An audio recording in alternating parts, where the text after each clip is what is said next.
The Jailbird. "The yard will be closed in 30 minutes, screamed one of the many loudspeakers hanging on the quarter-mile steel wall of the prison. My duties as X-ray technician at the prison hospital were completed for the day. I headed down the long steel corridor looking for my friend, Wendell Leroy Archer. Leroy and I were from two different states. Even though I was a state prisoner from Alaska, both of us were incarcerated at the Lompoc Federal Penitentiary at Lompoc, California. Leroy for stealing a car, and me for purchasing a six-pack of beer at a party where several underage teenagers were caught drinking alcohol, kids that I didn't even know and had never met. I shouted as I saw Wendell coming out of the library. "Let's hit the yard and get some fresh air for a while," I told him as he walked my way. We approached the two open steel doors, turned left, and walked out onto the yard. Off in the distance, I could see the two 20-foot-high chain-link fences with circular barbed wire that surrounded the entire large prison. Between the two fences, the ground had been sprayed with a white powder substance. Anyone trying to escape who might make it across the first fence without being shot would leave a white trail of footprints. Several hundred yards to my right and to my left were two guard towers. Each stretched some 40 or 50 feet into the air. They were surrounded with a glass-type house sitting on top of a massive concrete pillar. Guards set atop with automatic weapons in case of escape or some sort of a major disturbance out on the yard.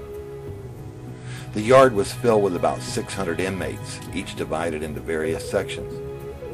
The whites in one section, the blacks in another section, and the Mexicans in their section.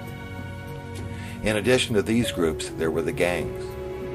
Anyone moving about the yard would do so at a reasonable distance from the gangs. Even accidentally bumping into someone in the yard would be looked upon as an assault.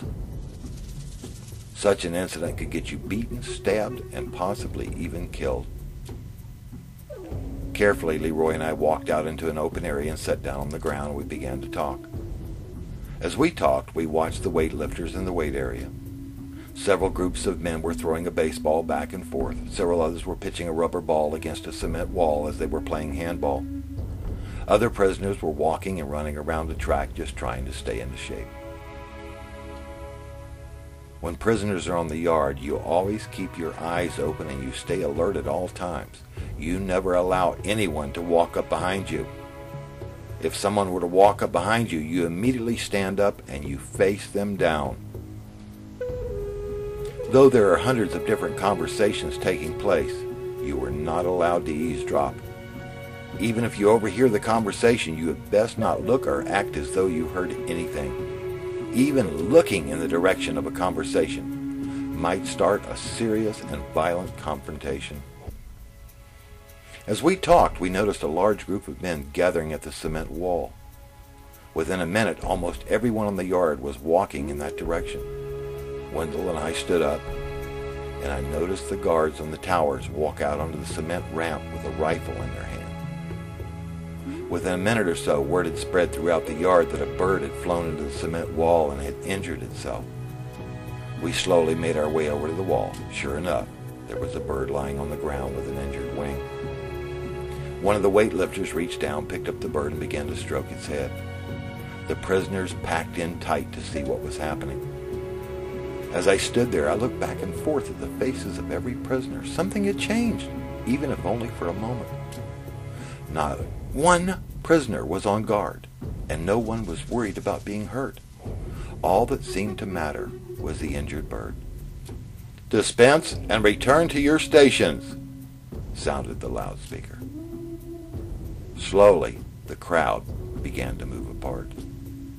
I watched as the captain came walking across the yard, swinging a billy club in his hand. As he reached the wall, he pushed the club as hard as he could into the chest of the man and ordered the weightlifter to put the bird down on the ground.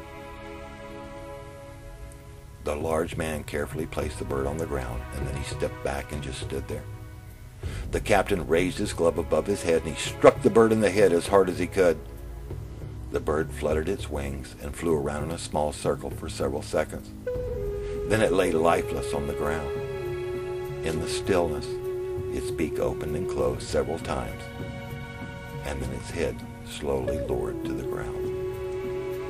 I watched as tears slowly ran down the cheeks of the muscle-bound weightlifter. All at once there came a cry of protest from the entire crowd, a sound like I had never heard before. They were not sounds of madness, but cries of pain and sorrow. Again I watched the faces of these hardened men as they cried out in protest. I watched as several of them covered their faces and sat down on the ground. The guards in the towers loaded and raised their rifles. Gradually, the yard began to empty. That night was not like other nights in prison. There was no laughing or talking or crying between cells. All was silent and quiet. I lay to myself thinking about what I had seen that day. I wondered why such a thing would be so dramatic to these men. I wondered how many of these men had been struck, beaten, or knocked to the ground when they were helpless, defenseless little children. That seemed to be a very unusual thing to me when I was in prison. Almost any crime would be accepted or tolerated. Anything goes, except hurting a child or a defenseless little animal. I wonder what it was I saw in their faces that day. I wonder what it was that made these hardened men open up their hearts just for a moment. I never said anything to anyone about the bird. I don't think it was ever mentioned again. The next day all was back to normal. Everyone was once again on guard and watching their backs. However, I do know this. I learned a very good lesson that day. I saw no matter how hard and mean a man can be, there is something somewhere that can touch the inside of every man's heart.